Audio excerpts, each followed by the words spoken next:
Welcome to Conscious Pathways, the podcast where we explore the intersection of education and social justice through transformative conversations.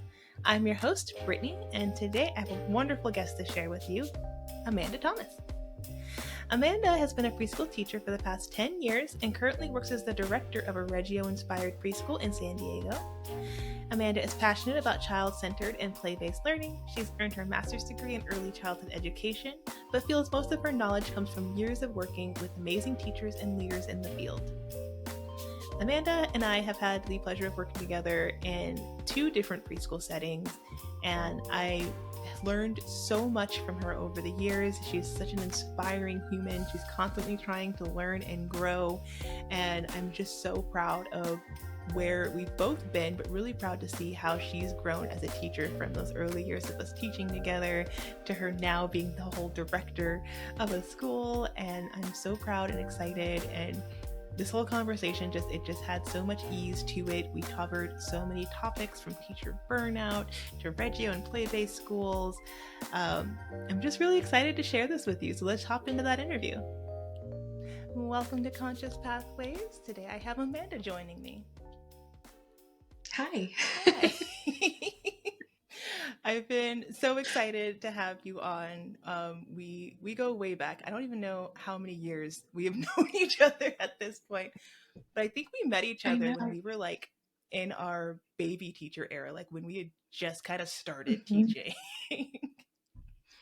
Yeah, and I was 20 something. I think we've known each other for maybe 7 years. Does that sound right? That seems about right. Yeah, I think that seems about right. I think before I didn't have my bachelor's yet. I think I was still in community college. I think you were too, right?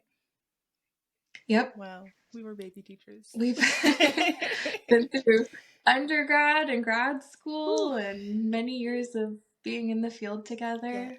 Yes, it's been amazing. It's been just amazing, and I've always loved working with you and learning from you. And I think of all of because I mean, when we started working together, the school that we originally started working together in, I hadn't really had too much like full-time experience teaching. So that was like my first, like, I'm in the classroom. I am not the assistant. I am now a teacher.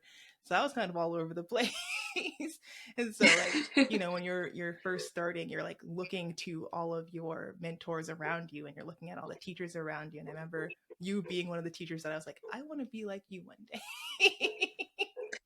I feel the same exact way about you. And I've been just thinking about, and coming on the podcast, how proud I am of you, and just how cool it is when teachers or people in the field meet each other and can kind of support each other throughout all the years and changes. And I feel so lucky that I know you, and I I feel like you and I have kind of like over time like reached out when we needed help with anything, or I mean, you got me my dream job. So I'm forever thankful for that. I was very excited to just poach you over. I was like, no, you want to be here with us, right? Yeah.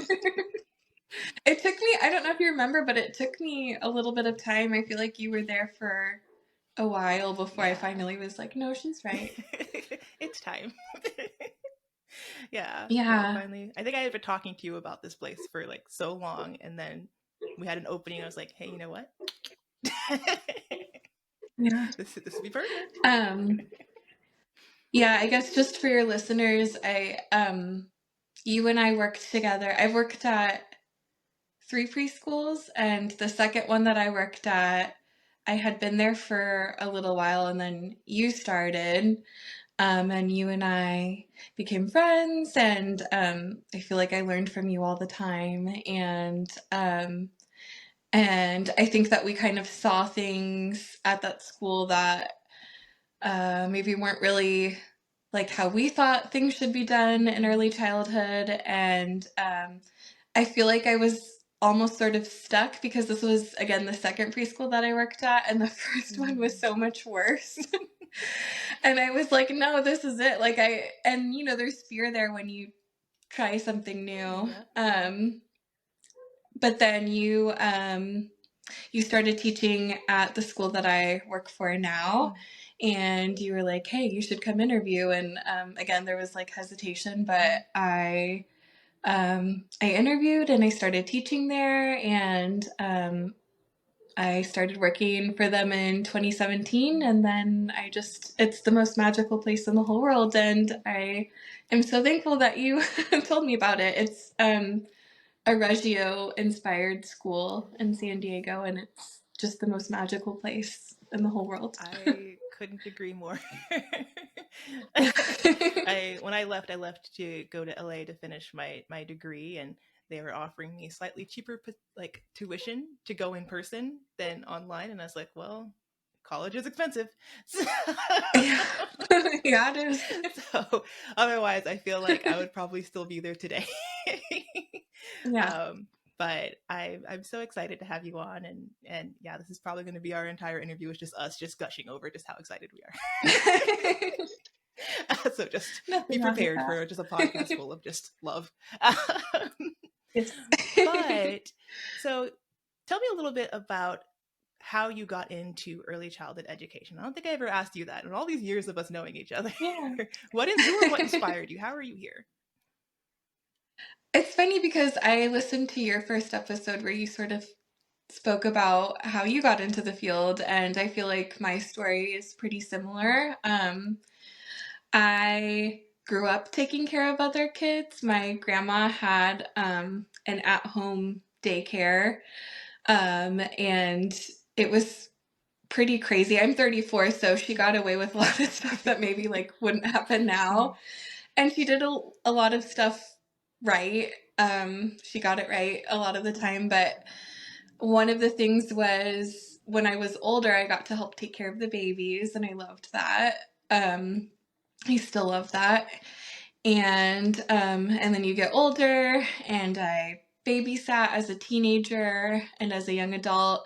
But like you said in that first episode, it was a lot of like, okay, this is what I'm going to do until I get to what I'm really going to do, when I grow up. And I had all the people around me saying like, that's nice that you like to play with babies, but like, what are you, what are you working towards? That's not an end goal. And there's no money in that field. And so I sort of had this idea that working with kids was something I could do until I figured out what I really wanted to do. Okay, so I started working at a daycare inside of a gym. I don't know if you've ever seen anything like that where like parents go and work out. I've been to one of those as a child. Did not love my experience. No, because when you work there, like the hiring process is just like some young guy who works at the gym being like, why do you want to work here? And I was like, I like kids, and that was enough. So I worked there, but then through that, I met a family who I ended up just like really falling in love with their baby girl and babysitting for them. And I think that we as teachers, like we love all of our kids, but there are just some kids throughout our career that we're always going to remember. And so I started babysitting for this family, and eventually I became their like full-time live-in nanny. And then, so again, taking care of kids, taking care of her as a baby and a toddler, and she had 2 older siblings as well. And then through that, I met her preschool teachers, and they were like, hey, you should work here if, whenever you're done being a nanny. And so that's what I did. And that was my, my first preschool that I worked at, which I mentioned. There's a lot of like nice and happy memories there too. But I think the more experience I gained and the more classes I took, the more I realized that the things that were kind of happening at that preschool were not what I thought should be happening in an early childhood environment. So I took a second teaching job a few years later at the school where you and I met, and I worked there for a few years, and then finally I started working where I work now, and I love it.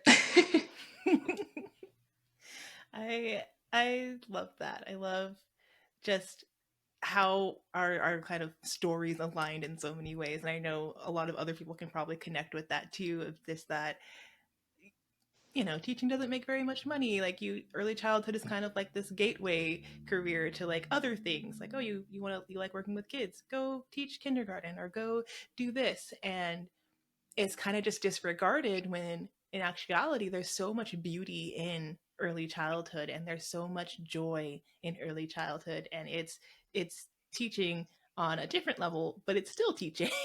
Yeah. I remember feeling so embarrassed, like in my early career, when people asked me what I did, and I would say, oh, I'm a preschool teacher, and I'd always say like a preschool teacher. I'd never just say I'm a teacher, or I teach, or like I'm an educator. Because I just didn't feel like, oh, I'm not on that level. I just teach preschool. And it's like, no.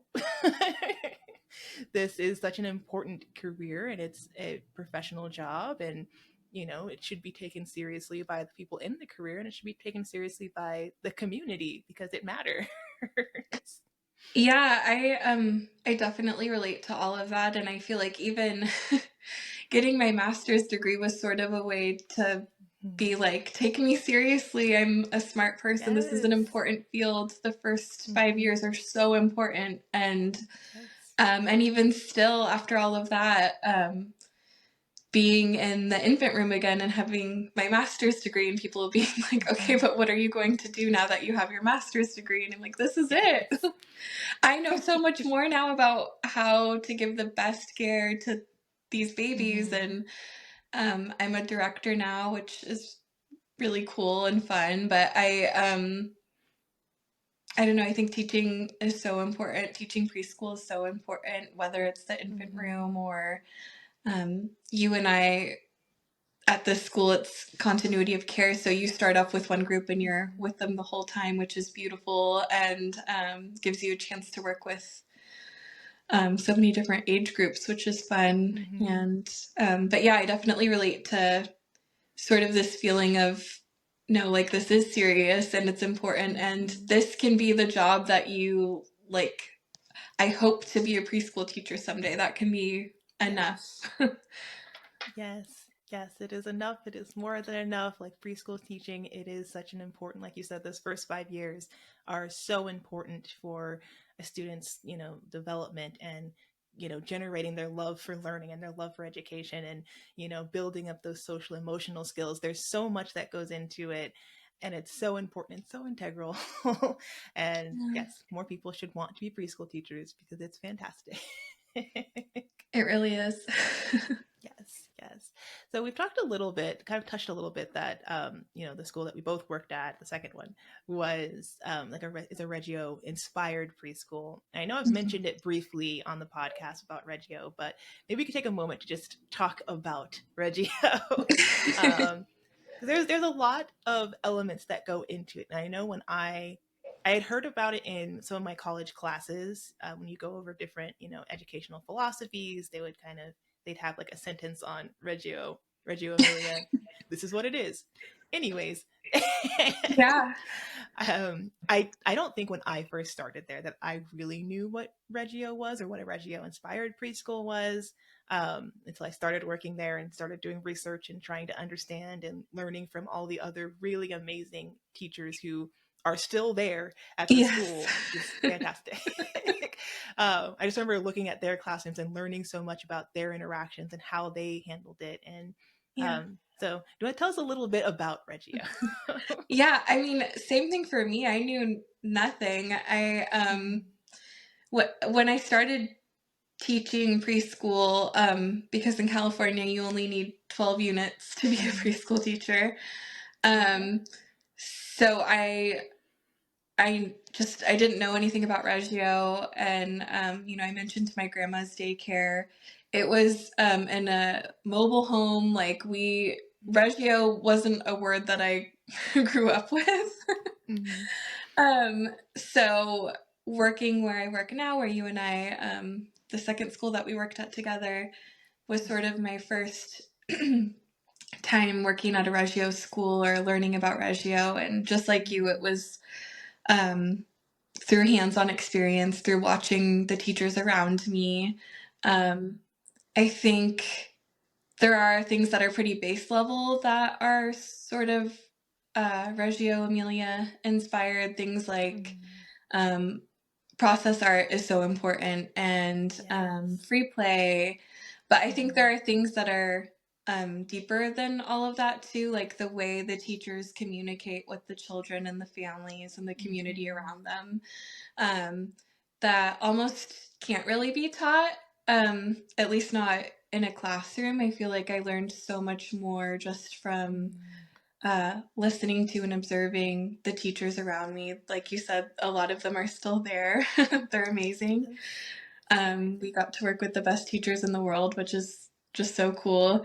Um, and I feel like I just learned so much about what it means to be respectful to children, Mm, through listening to the way that these other teachers spoke to the children. And mm. I feel like I'm rambling, but I don't know, it's Snaps for just so that. hard to Snaps for explain. that. Yeah.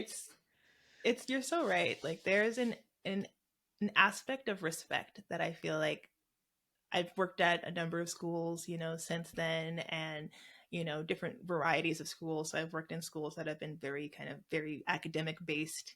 I've worked in schools that have been play based or said that they were play based.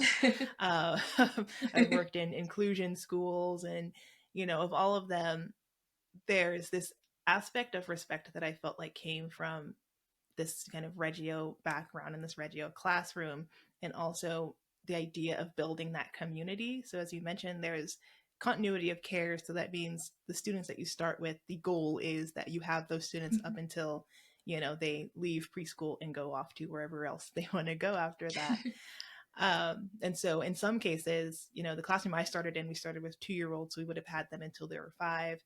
And then, but there are some students or some teachers who had their students since they were toddlers, Mhm. and that's just a wild experience to watch that growth. And so it gives you opportunities to really get to know your students, even just, beyond. So, when you start working with them, okay, I know it works for this particular child at nap time. I know on usually how much this child naps, how much this child generally eats. I know what this child is like on their very best days, and I know when they're having an off day, and I know exactly how to handle when they're having an off day. Yeah.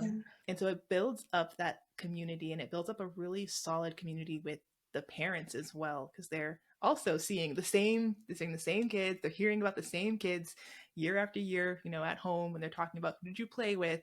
Oh, I played with this person and this person and this person. Yeah. And they're same people that they've played with last year.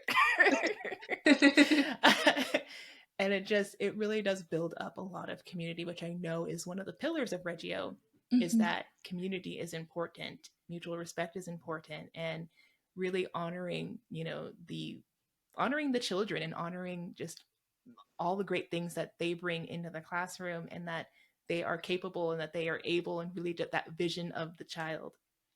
And of course, most importantly, the environment being the third teacher. I carry that Yes. everywhere. Everywhere I go, our environment is the third teacher. So really just looking at how is our environment impacting the students. And even in schools that I've worked at that haven't been, specifically Reggio, that is a practice that I continue to bring in. And I'm very intentional about looking around my classroom and making sure that everything is in place so that my students can be successful. Yeah. Yes, yes. I think something about continuity of care too is that you have years to sort of, like you were saying, learn what works best for each specific child. So if you are Mhm. changing your classroom, um, what works for that specific group when they're 2 is going to be different than it is at 3 and 4 and 5. And I think too, something I've been thinking a lot about that, I don't know, at least for me, we didn't talk a lot about when I was in school learning how to be a teacher is, Mm. of course, how important the relationship between the teacher and the child is, but just the relationship for the teacher with the families and Mm. also with each other. I've just been thinking a lot about how important all of that is, and that there's not really a great way to teach that because the school that you and I work for, it just part of what makes it so magical is that all of the teachers really do genuinely get along and want to learn Mhm. from each other and grow from each other. And there's um, no ego. It's just, I have this great idea and I want to share it with all of Mhm. you. And sorry, I'm losing my train of thought again. But just, I think when you stay with, your co-teacher and your kids and their Mhm. families, you have to learn how to work with people. And for me, I'm a very shy Mhm. person and I have a lot of like social anxiety. And I think a lot of people who decide to work with children maybe are thinking like, I don't really like working with other adults, but I can work with kids. And the thing is, when you work in a preschool, you're going to be working with other adults. Yeah. You're going to have Yeah. your co-teacher and the families that you work with, and you kind of mentioned like knowing who needs what amount of sleep, but then you also need to know how to Mhm. talk to that child's grown-ups about their Yeah. sleep needs and how that changes over time, and to be able to work with them for years. So um, I love Reggio and I love continuity of care, and I feel like in a Mhm. perfect world, all preschools would offer continuity of care because it does force you Yes. out of your shell, and it Mhm. makes you as a person have to learn how to work with other people, um, Mhm. because you're going to be with them and you're going to be with them for years, Yeah. and it's such a gift because you get to know people uh, so much better. And it gets to a point where if you're with the same co-teacher for years in a classroom, Mhm. I've had this where you can just like look at the person and they know what you're about to do before you do it. And Mhm.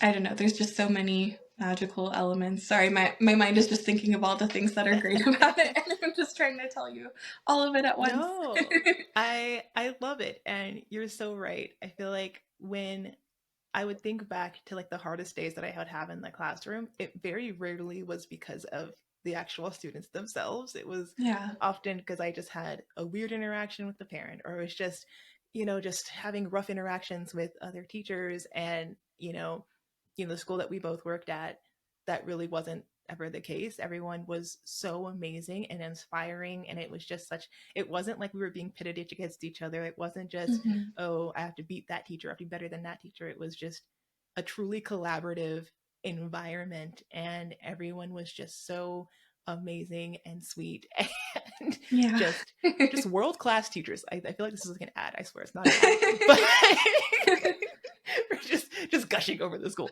Um, An ad where but we don't say the name of the school. yes, mystery ad. Yeah.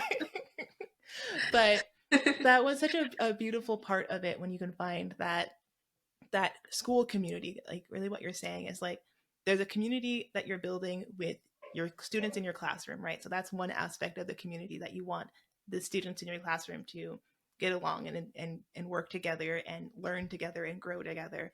And another big component of that community is, the parents are a part of that community, so making Hmm. sure that they are authentically engaged in your classroom, in a way that culturally makes sense and makes sense for the classroom, and all of those things, that they can actually be engaged in that. um, and then there's also that school community as well. So like, are your admin, do they have your back? Yeah. Or are they just kind of leaving you out to dry to fend for yourself? And all of these things kind of create this environment, right, where you can have world class teachers who genuinely do put their best foot forward and are creating quality experiences. Because one thing I always talk about in my trainings is that we can't expect teachers to go out and be world class teachers if we haven't given them that experience, right? So I Hmm. can't expect teachers to go out there and be, have cultural humility and be culturally responsive and relevant in their pedagogies, and to do restorative practices and be trauma informed, if I am, as your admin, if I am actively traumatizing you. I cannot Yeah. expect you to then go out there and practice trauma informed practices if you're not getting that experience from me. Right. And that's a part of that building that school community. So it doesn't just start and end at the teachers. It's the admins, the entire school community, and the whole entire school climate that contributes to producing just world class quality education for young people. Yeah. You said something so important about how do we make sure that children and families feel authentically culturally represented and just Mhm. respected and included. Yes. I remember one of the students that you and I had, I'm not going to say their name, but during one of their parent teacher conferences, and I think this was after you had left to go to school, the mom, one of her questions for me, and this is a mom that, because of continuity of care and the community in Mhm. that school, felt comfortable enough during parent teacher Mhm. conferences to ask me, "What are you doing to make sure that my son feels represented in your classroom?" Mm. And um, I was like, whoa. Because before that, I had worked at schools where teachers weren't even supposed to talk to the parents. I'm not kidding. Mhm. Like, we weren't, it was Yeah, like no. the director talks to the parents and you just Mhm. hand them their kid and they go away. So Yep. now I was um, having to think about how am I, what am I Mhm. doing to make sure that each child in this classroom feels respected and represented Mhm. in an authentic way in this classroom. And Yes. I just love that that mom just knew that she could ask me that and it wouldn't turn Mhm. into a thing where I was, I don't know, like, we're not going to talk about that Yeah. um or got defensive. It just Mhm. really required me to think and be like, there are some more things I could and should and will do to make sure that Yes. that happens. Mhm. And again, I feel like that wouldn't have happened if we weren't already having a dialogue, if I didn't know that family Mhm. so well, if we weren't doing parent teacher conferences, because a lot of preschools don't even do that, right? Because Mhm. it's, again, it's looking at early childhood, like, you don't need to have parent teacher conferences, they're just little kids. But it's like, no, you do need Mhm. to talk to the Yes. families. Yes. um, yeah, so I don't know. I was just thinking about that moment specifically, but it is so important. And again, it goes back to Mhm. building those strong relationships. It does. It does. And authentic family engagement is so important, especially for those moments like you mentioned, where it does make sure that the parents and the families feel comfortable enough to bring up these topics, or if they there's that trust that's built there for them to, because sometimes there's things that happen in families that are difficult and they're hard, right? Like, divorce happens, death in the family happens, and Hmm. that can be a really hard, vulnerable conversation to have, especially with a person who is outside of your household, right? Yeah. But these things impact how the students are interacting with each other. So being able to notice, like, oh, you know what, I've noticed your child was having a really hard time at nap time. Are they having a really hard time with their friends? They just have a really short temper, and that's a little bit off from how they usually are. Is there Hmm. anything that's going on at home that I can be aware of, or is there anything that's working for you at home? And because that relationship and that trust was like built way before that, it allows then parents to be like, oh yeah, well, this is what's going on. And knowing that, one, it's going to be confidential, so I'm not just going to go like spreading the information, like, guess what so and so said. No, Yeah. but it's building up that trust in that relationship, that okay, now you can be in a partnership and make sure that hard things are going to happen in a child's life. And especially when they're so little and they don't have the tools to, regulate on their own. They need Hmm. people there to help them regulate. And so that then makes me be more aware of, okay, this kiddo, for however much longer, they're just going to need a lot more care and love and attention Yeah. than they might normally need. They just might need a couple extra snuggles more than they might actually need, or just a few more extra minutes to put their Yes. shoes on because we're having some, some power battles right now. But that lets me know, like, okay, cool. And you build that partnership. And so that way parents know that they're not alone. We're all working on this together. Yeah. And we'll get through it together. And it also helps that school community to be super supportive and helpful, and everyone can kind of step up in a different way and help out families that need that. And it's such a beautiful thing to see when you do have families that are authentically engaged, and not just, you can come read a book once a month. It's Yeah. that is one way to engage, Yes. but that might not be the way that every person or every, family wants and can engage. And so it's really important that we're looking at that and we're being mindful of how we can do that. Yeah, I think too that the parents that we've worked with or that are at this school now, they know how much their child's teacher loves them. So when we do have those conversations about so and so is having a really hard time in the classroom lately, they're, whatever it is that's going on, I feel like the parents still know that that teacher loves that child so much. It's not coming from a place of like, they bothered me, so I'm going to tattle on them, which I feel like Yes. I've worked at schools before where that was sort of it. It's like, I know your child so well, and I can see that they're struggling with something. So here's how I'm going to support them, and let's work together to, like everybody's on the same team. And I know for me too, now that I'm a mom, we just had parent-teacher conferences, and it's my first time being the parent. And I don't know, it's just so nice and so special because right away I was like, let me tell you the stuff that's going on at our home so that if you're seeing anything, maybe you'll be able to better support him in the school day. I don't know, it's just amazing. I love it there, and I guess too, for anyone who's listening to your podcast who's maybe a new teacher, I think it's so important to let you all know if you're working at a school, like one of the first schools that Brittney or I taught at, and you're sort of feeling like this is not at all how I think or hope or want early childhood to look and feel like, that there are preschools out there, there's childcare centers, daycares that do exist. It's not just wishful thinking, that there are magical places where these things do happen. And sometimes it just means that you need to keep looking, and that you'll find it. We both found it, and it exists. It's real.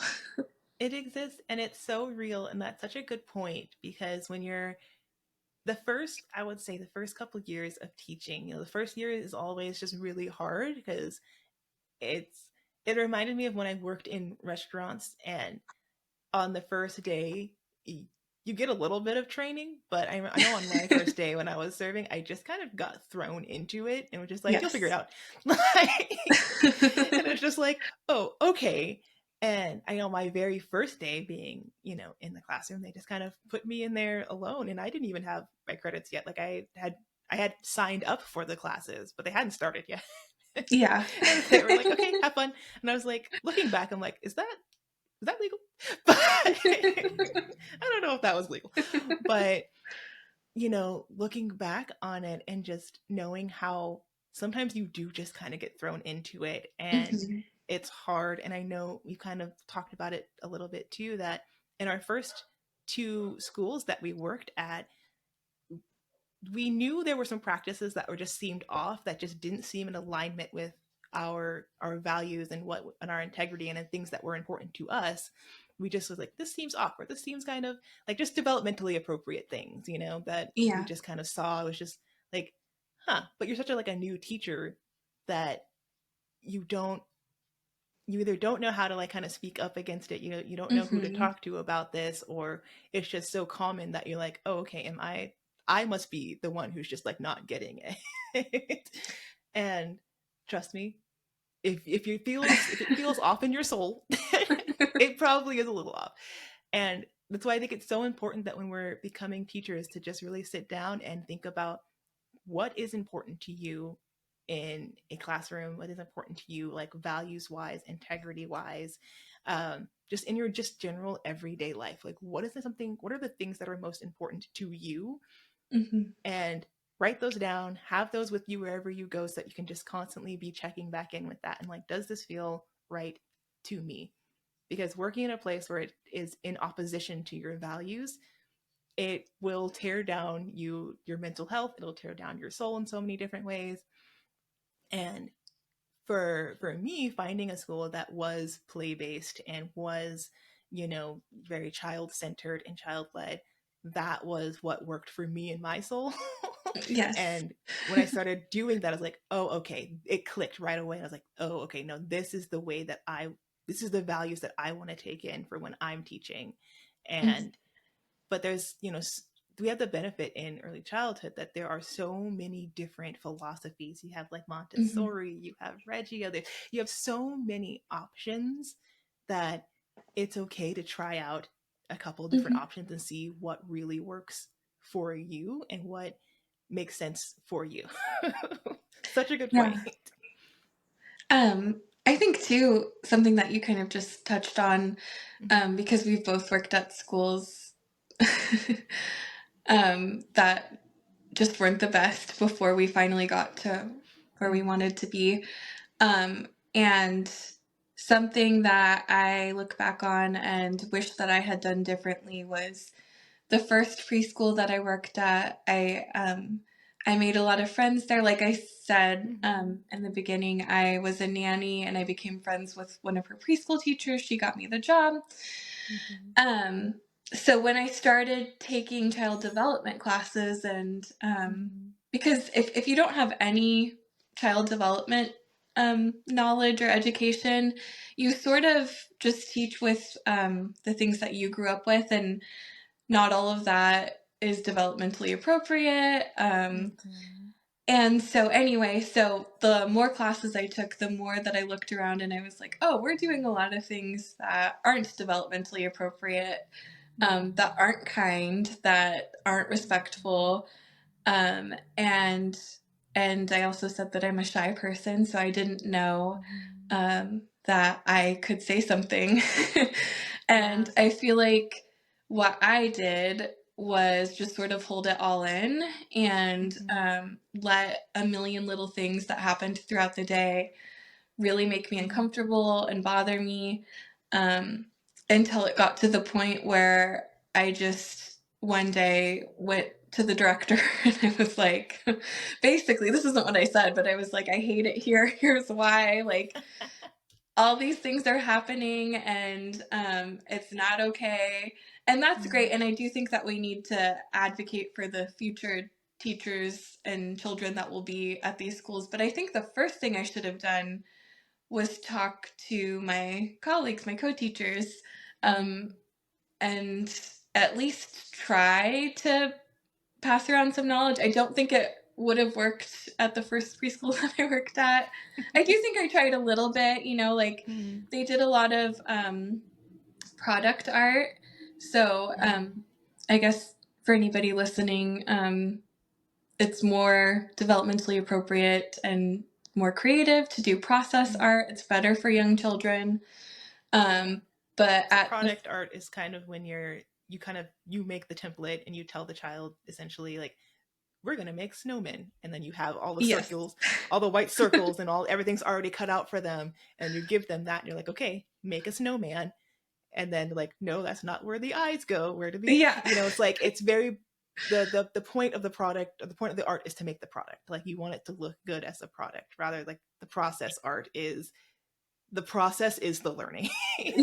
So right, the end goal is less of what I care about. It's what are you doing? How are you expressing yourself? Like live your life. Did you want to make a snowman? Cool, live your life. Like you don't have to do that. So instead of like the teacher being the one to cut out a bunch of different shapes, if a child wants to use scissors in their art, they're the one who gets to use the scissors. So anyway, the first school that I worked at, they did a lot of product art. That's all they did, actually. There wasn't ever an opportunity to do process art. And everybody's art looked the same. It was all together on the wall. Teachers, I watched teachers actively fix things on their art. So half the time, like the art wasn't even really done by the children anyway. And, so then I took art curriculum for teachers and I was like, wait a second, this isn't right.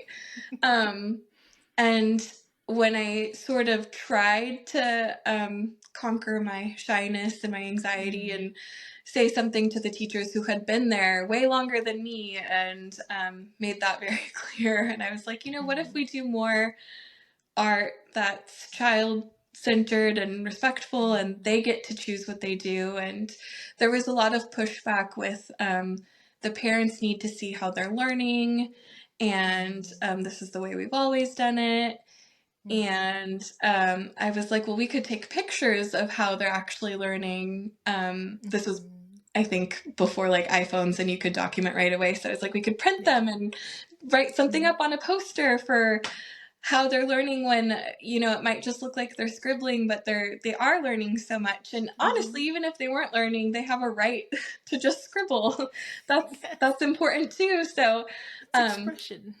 yeah, so I tried to explain all of this, and there was a lot of pushback, and I think that initial pushback sort of shut me down to the point where, again, I just held it all in. So I guess another thing I think is worth mentioning is like, it is important to have these conversations, and you might meet people along the way who don't see eye to eye with you or who want to keep on doing things the way that they've always been done, but you will find teachers and friends in the field who do know what's developmentally appropriate and who will fight for the same things that you value, and to maybe just not give up, because before you told me about the school that I work at now, I was very, very close to quitting. I was like, there's nothing, it just doesn't exist. And everybody kept on telling me that it's just idealistic and it's not real, and you can't have a classroom where kids just play all day, and all these things. So I guess I'm on my soapbox about it does exist again. It does and you will exist. find it, and it's okay to speak up for yourself and for the kids at the program that you're at. Yes. A trillion times yes. Yes, everything about that. Like, I've definitely been there and just on the verge of just leaving education, because it does feel like you're kind of just screaming into the void sometimes. Yes. Like, with education, that's the beauty of it, is that best practices do continue to change, over years and time, right? So the things that we did in classroom 50 years ago aren't things that we still do in the classroom anymore.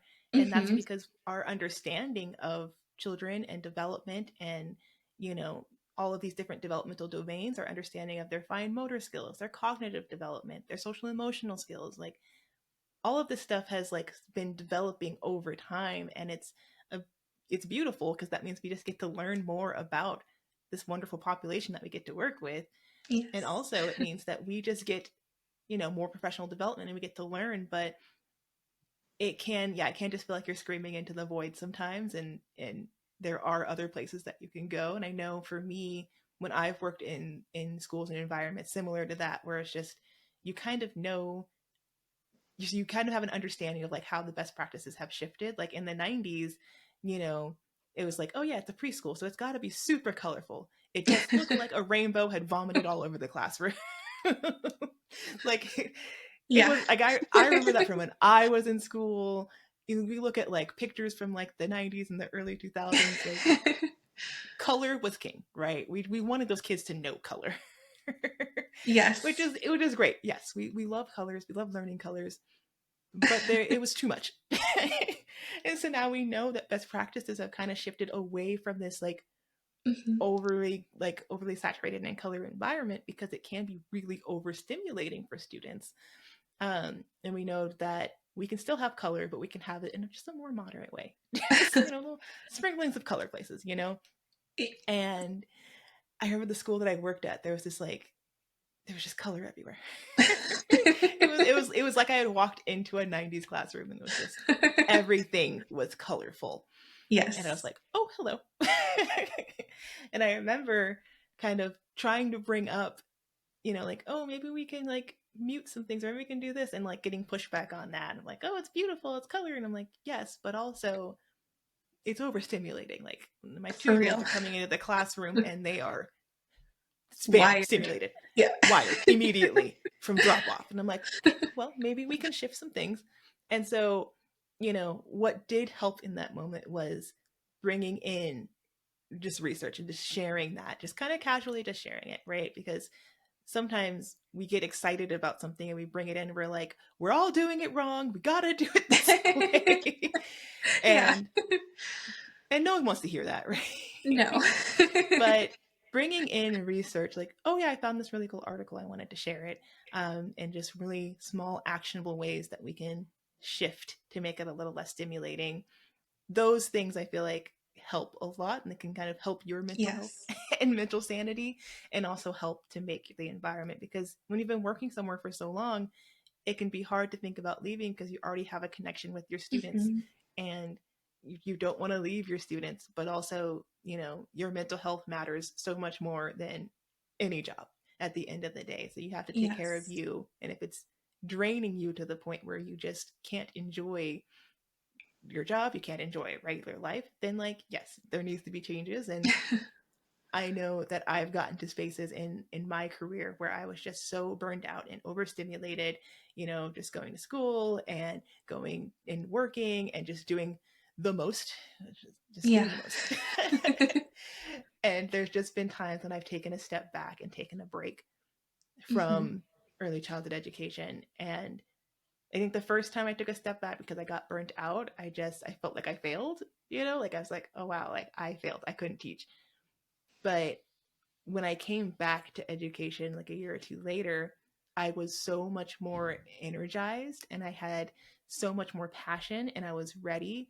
And I look back on it, and as when I was burnt out, I was not my best. That was not my best work. That was not my best teaching. And I was not giving my Right. students my best because I literally had nothing left to give, you know? Yeah. Like that really kind of stereotypical, like, you can't pour from an empty cup. Yeah, my cup was bone dry. Like Yeah. there was nothing coming out of that cup. And I just know that I was not bringing my best self, and I was not able to be the best teacher for those students. I wasn't, a great co-teacher for the people that I was working with. And so knowing, burnout it doesn't just kind of happen overnight. It's a very gradual kind of process until it reaches that point where you got nothing else to give. And just Mm-hmm. kind of knowing yourself and knowing that, okay, maybe that means I take a little step back from being in the classroom. And that doesn't mean that you have to walk away from education altogether. I think from all the guests that I've had so far in my podcasting career, it's not that long, but of all the guests that I've had, I think it really does show that there's so many opportunities within education Mhm. that if you need to take a break from the classroom, it's okay.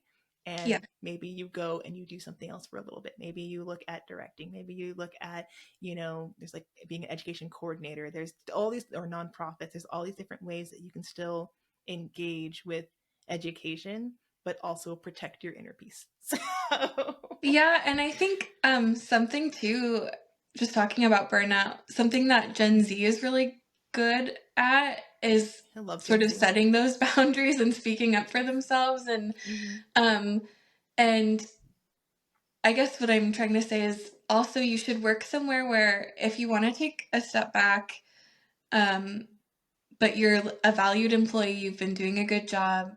Again, I keep talking about the preschool that I work at now, but um, there are opportunities where when you're feeling really burnt out, for you to be like, I don't want to leave here, but I feel like I can't be in a classroom 8 hours a Mm-hmm. day, 5 days a week anymore. And Mm-hmm. then maybe they can move you to a sub position where you're still with the Mm-hmm. kids, but you're not the one who's working with the parents most of the time and Yeah. things like that. Or like And me, doing the talking, assessments and yeah.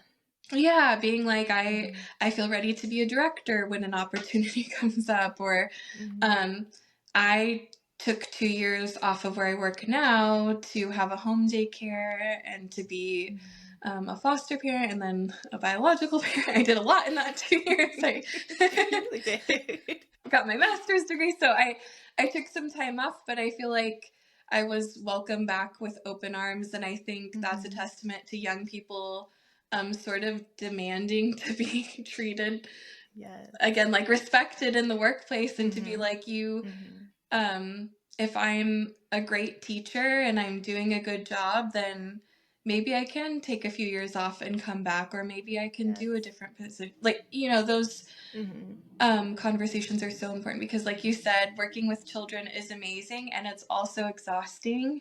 And yeah, teachers do get burnt out, and sometimes we need to try something else for a little bit, and that's okay. And I don't think that makes you weak as a teacher. I feel like that's such a strength to be able to say, when you need to try something new, even if it's just for a little bit, and you're not a failure if you need to branch out. Yes. I feel like I wish I would have heard that more in my early teaching career, because I think I stayed in the classroom for a little bit longer than I now probably wouldn't have stayed it as long as I did in that particular classroom, just because I knew that I was getting so incredibly burnt out. And it wasn't just the classroom, it was life things too. So, Yeah. but I was just incredibly burnt out. And I stayed a little bit longer because I was like, well, I can't quit and I have to keep doing this and blah, blah, blah. And but now looking back on it, it's like, yeah, no, it's an incredible strength to know your boundaries and to know your limits and to know when you just need to take a step back and take a break. I know I've talked about this on the podcast, but one, being a teacher, being in the classroom, that is a form of advocacy.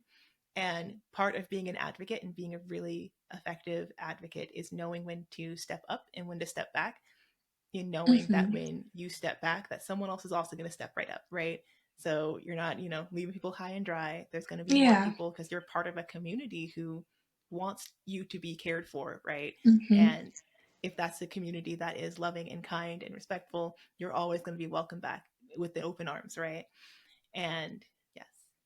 So, do you have any tips and tricks for either not quite avoiding burnout, but just how do we navigate burnout? Do you have any tips and tricks for teachers?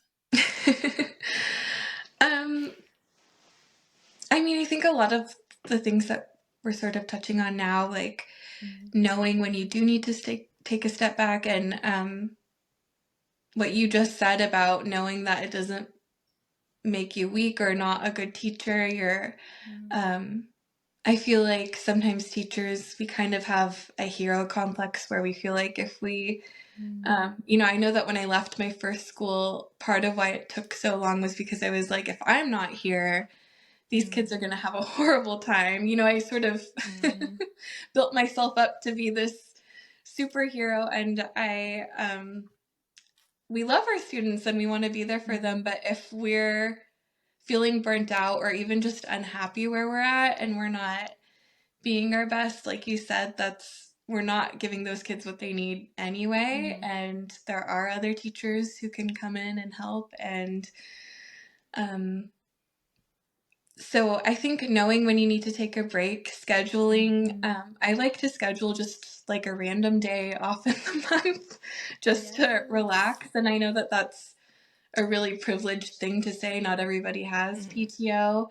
If you can do that, I think that's a great thing to do. I think building a community, having a friend group, knowing, if you can't afford to take a day off every month, like what can you do to find some time for yourself in or out of the classroom? I think talking to your directors or admin about what you need. I'm very new in the director role. I feel like I still have so much to learn, and I hope that I'll get better at it as time goes on. But something that I thought about that I really wanted to do, because I was a teacher in the classroom, and I just love learning. I love reading. I am a big child development dork. It's really important to me, but you're just exhausted when you're with the kids all day, and you don't want to go home and then read a journal article or whatever it is. So as a director, I wanted to make it a point to be like, you deserve time in your work day to do that if it's something you want to do. And we're still trying to work the kinks out of it, but the goal is to have every teacher have even just an hour during the month to just read or listen to a podcast like this one, or learn and grow and develop however they see fit, and then share what they learn with the rest of the teachers. I think that's so important. So again, I guess what I'm saying is, when you're a teacher and you have ideas like that about what you need, you should be able to talk to your director about that. And if you have a good director, they won't feel like offended or hurt if you have ideas for how to make the school better. You know, they want it to be the best school it can be. So just saying what you need, I think is so important. Yes, yes, a thousand times yes. All of that.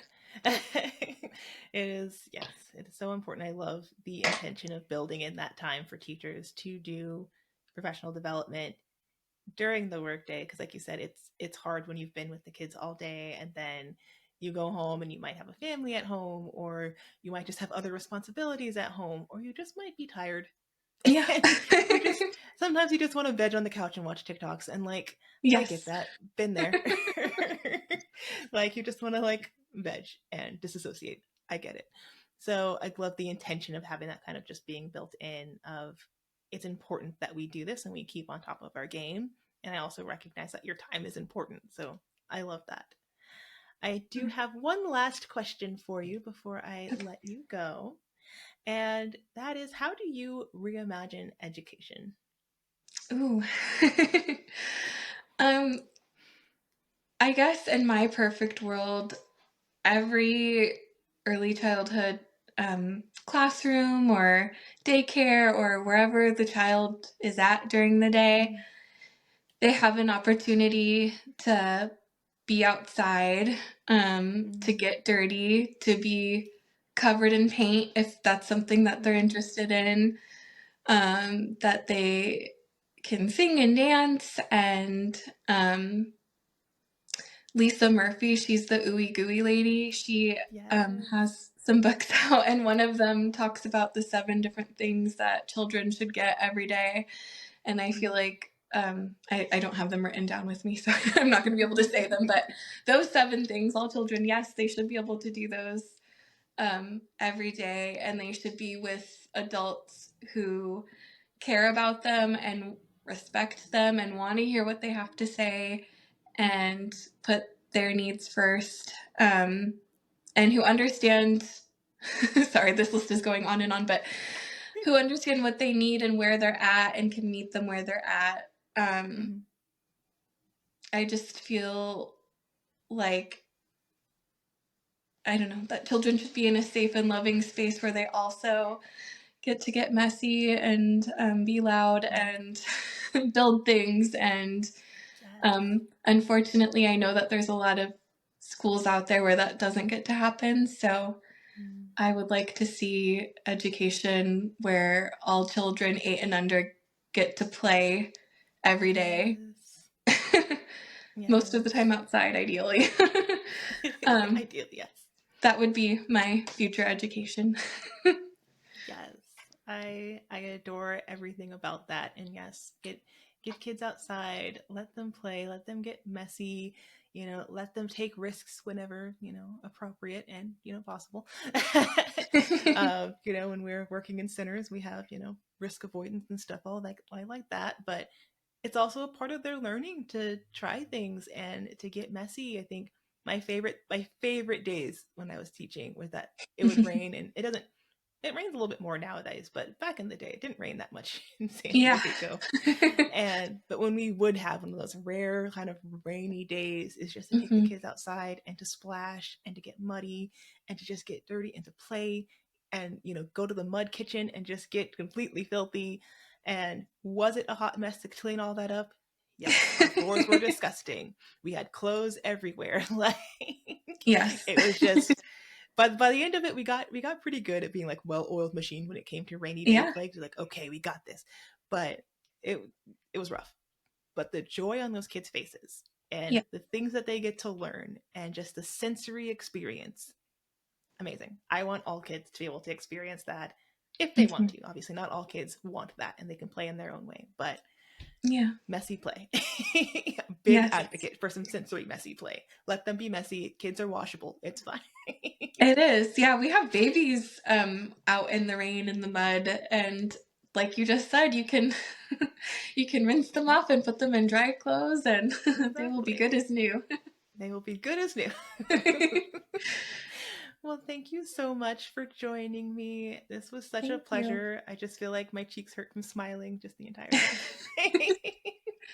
It's been so And nice talking to you. Can I just say, we're all so proud of you. This podcast is so great. Everybody should listen to it.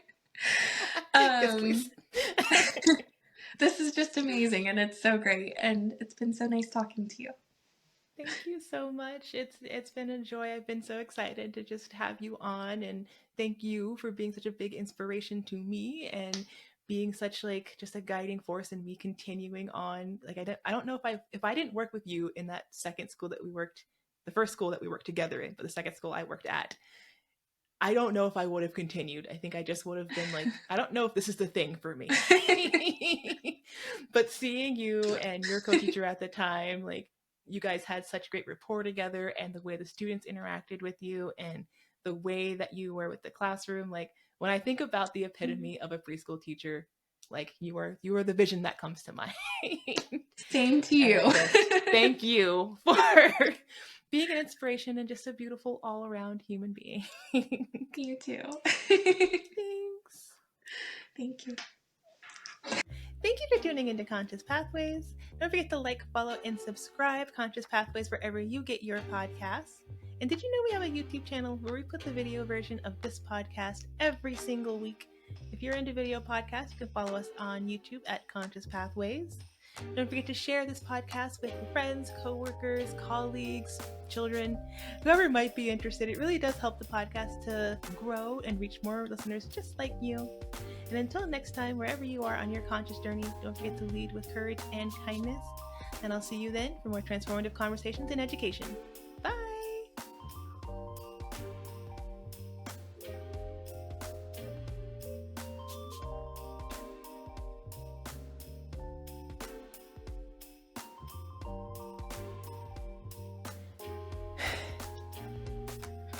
Okay.